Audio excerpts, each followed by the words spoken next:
Académica de Coimbra is a historic Portuguese team. I mean, they're the first of many things. They're the oldest club in the country, they won the first Portuguese Cup against Benfica, they participated in the first national championship and went on to amass more appearances in the first tier than any other club from the central region of the country. However, at the time you're watching this iconic side is currently going through the worst period in their history, rotting away in the country's third tier.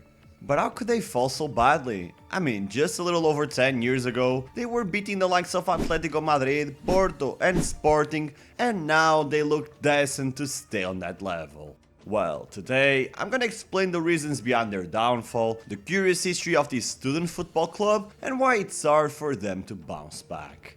So first, let me give you some context.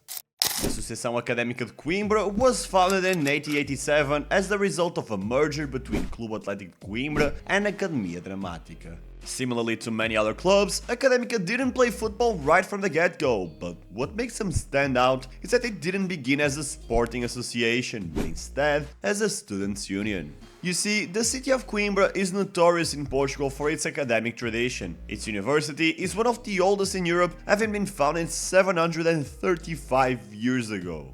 Yeah, that's a lot of time, and that scholarly tradition and prestige only grew larger as the years went by. It was the go-to for people from all over the country who wished to have the best possible education. As a result, many students started to get into different sports, and what better place to play than for their own university? I mean, the identity was already there, all they needed was to literally get the ball rolling. And they did, in 1912 when they beat Ginásio Clube de Coimbra. 10 years later, football had rapidly evolved in Portugal. There was already a national competition, and Académica, as pioneers of fucking everything, had to be there. They beat Braga, Lusitano and Marítimo, but they couldn't get past Sporting in the final.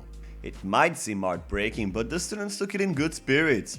And in 1939, Académica finally had their comeuppance when they beat Benfica 4-3 in the first edition of the Portuguese Cup in one of the most thrilling finals of all time.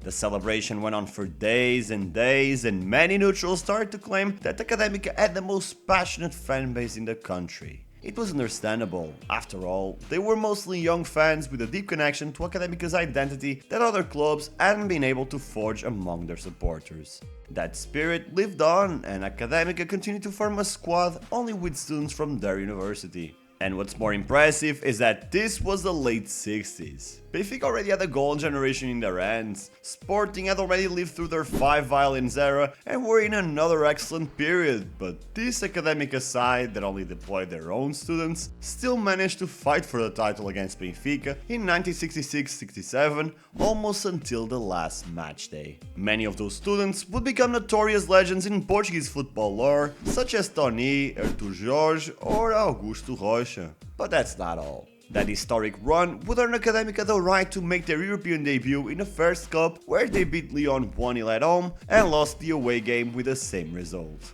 Ultimately, they would be eliminated with a coin toss, which is fucking ludicrous. Just imagine Lloris and Messi deciding who wins the World Cup after that unbelievable game by tossing a penny in the air. But these two failures would be the least of Académica's concerns.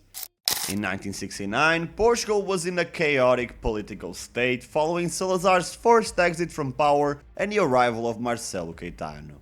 The whole academic institution was firmly against the regime and demanded more rights, more freedom and better education. So they started a riot when the president came to visit the university, and yeah, obviously they didn't take it lightly. The protests continued to a point where there were no longer classes. Instead, they were used for debates and meetings until the state decided to shut the university down and force the students to take exams without attending any classes. At the same time, Académica had qualified for a Portuguese Cup final, and unsurprisingly, Marcelo Caetano wasn't too fond of their presence in that final. I mean, if Académica won, it would weaken the government and give even more strength to the criticism. They weren't favorites by any means, they were up against Benfica. But even so, Marcelo tried everything in his power to remove them from the final. Thankfully, he couldn't do it. So, he resorted to not sending anyone from the government to the final, preventing their best player from starting that day, and making sure it wasn't televised. Regardless, Académica didn't win, but their political impact was undeniable, and just 5 years later, Portugal's dictatorship ended once and for all. While Portugal headed for brighter and more prosperous times, Académica was more divided than ever. Briosa decided to extinguish their football department after many conflicts of interest between the two entities, which led to the genesis of Club Académico de Coimbra. But 10 years later, in 1984, the civil war would end and Académica Coimbra would have their own football department, this time completely independent from the university. Gone were the days of squads solely filled by students, but that didn't necessarily lead to prosperity. From 1988 until 1997, Académica was stuck in the country's second tier and then became a yo-yo team until they finally found some stability from the early 2000s until the mid-2010s. And that's when I became familiar with them. Sure, they were never the strongest team or the hardest to beat, but they always escaped the drop. It's pretty rare to find a team that's so consistent at being mediocre. Like, I remember them having 1 or 2 seasons where they finished in 7th and 8th place, one of them with Domingos Paciência, but other than that, they were always fighting to avoid being relegated. It was 14 years of mediocrity, one of the longest runs of its kind, but to be fair, Académica had 2 crowning moments that no true fan could ever forget. The first one came in the 11-12 season when they once again made history in the Portuguese Cup. On the road to the final, Briosa eliminated an unbeaten Porto fresh off a season where they won it all before they met Sporting in the final. Académica were clear underdogs, make no mistake about it. They had a couple of loanies from their own opponents in Adrian Silva and Cedric Soares, plus a bunch of average first-tier players. There weren't really any superstars, but still, it was the fiery winger Marinho who opened up the scoreboard at the beginning of the match. From there on, Sporting tried their best to turn the match around, but to no avail. Académica knew the pressure wasn't on their side and they were able to remain tactically solid until the final whistle. I'll always remember this match. It was the biggest underdog win I had ever witnessed in the Portuguese Cup, until this shit show happened and I saw a 43-year-old king lift the trophy, but I digress. Because if you think Académica beating Sporting is a huge upset, then I don't know what you'll think about their Europa League run. Since Académica won the cup, they were granted a spot in the 12-13 edition of the Europa League. But nobody saw them as contenders to even make it past the group stage, much less when you looked into their group. Hapoel Tel Aviv wasn't the biggest threat, but Victoria Pilsen was an exciting rising team at the time, and Atletico Madrid, well, they were the defending champions and the future Champions League finalists. So they were clear outsiders, but even though the odds were stacked against them, Académica achieved the biggest win in their history. Wilson Eduardo was a star that night against Atletico thanks to his brace, but it was a major effort by all players involved to keep the Colchoneros at bay. Sadly, this win wasn't enough to progress past the group stage, but regardless, this honorable performance led many to believe we could be on the verge of witnessing a crazy rise by Académica. Except that nothing changed. These 2 feats that I've mentioned were merely extraordinary performances in cup competitions that were unlikely to be matched. Sure, they could have used that momentum to propel themselves into more stable positions in the league, but they didn't. Following a decent 8th place finish in 13-14, Académica went back into survival mode in 14-15, and in the next season, they finally ran out of lives.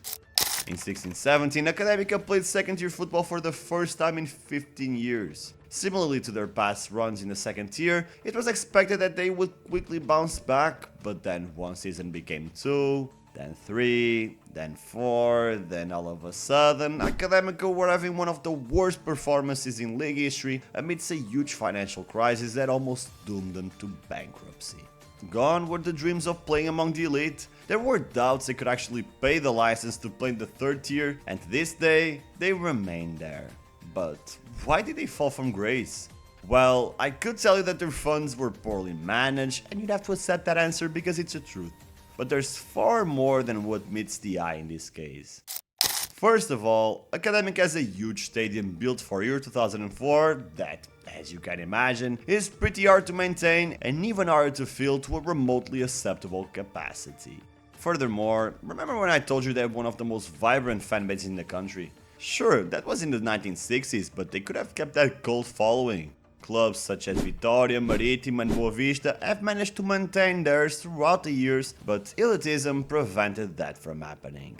Right now, there's a clear divide between Coimbra, the historic city, and Coimbra, the academic city. There were many Académica fans who supported Académica as a second club besides their giant of choice, and that pissed off a lot of older Académica fans who only supported that club. So, the plastic fans, as the OGs saw them, kinda fell out of love with the environment in the club, especially when Académica stopped competing in the top flight. But the problem is that Coimbra would pretty much be a dead city if it wasn't for the students who live there. And since they are no longer engaged with the club, the fan support and subsequent profit has significantly lowered throughout the years. I believe the new board is trying to revitalize the club, and at least they're not free falling into the trenches of district football. Recently, another club from the center, União Leiria, has been able to achieve promotion and mobilize people to the stadiums, many of whom were Brazilian with no previous connection to another Portuguese club. Académica's new board is certainly taking notes and preparing a proper comeback with the notion that it's not by dividing a club and creating the idea that some fans are better than others that small struggling clubs are ever gonna make it anywhere. But there's still a long mountain to climb, and with the normalization of sad administrations, historic clubs like Académica will have to deal with considerably more competition than ever before. Ultimately, I hope they bounce back. They're a distinct club from my childhood with a clear identity that our league sorely misses. Sure, I get that sporting performance is the ultimate achievement, and I'm not questioning the merit of the teams that currently play in our first tier, but it's kinda boring looking at the clubs playing there and seeing no identity difference between them. Académica has history, achievements, and if the fan bases got along, they would have a strong fan culture that could rival the most passionate here in Portugal. What do you think? Can Académica ever come back to Liga Portugal? Let me know your opinion in the comments and also give me some feedback on what other clubs should I cover next. As always, thanks for watching till the end, I appreciate you, and I will see you in the next one.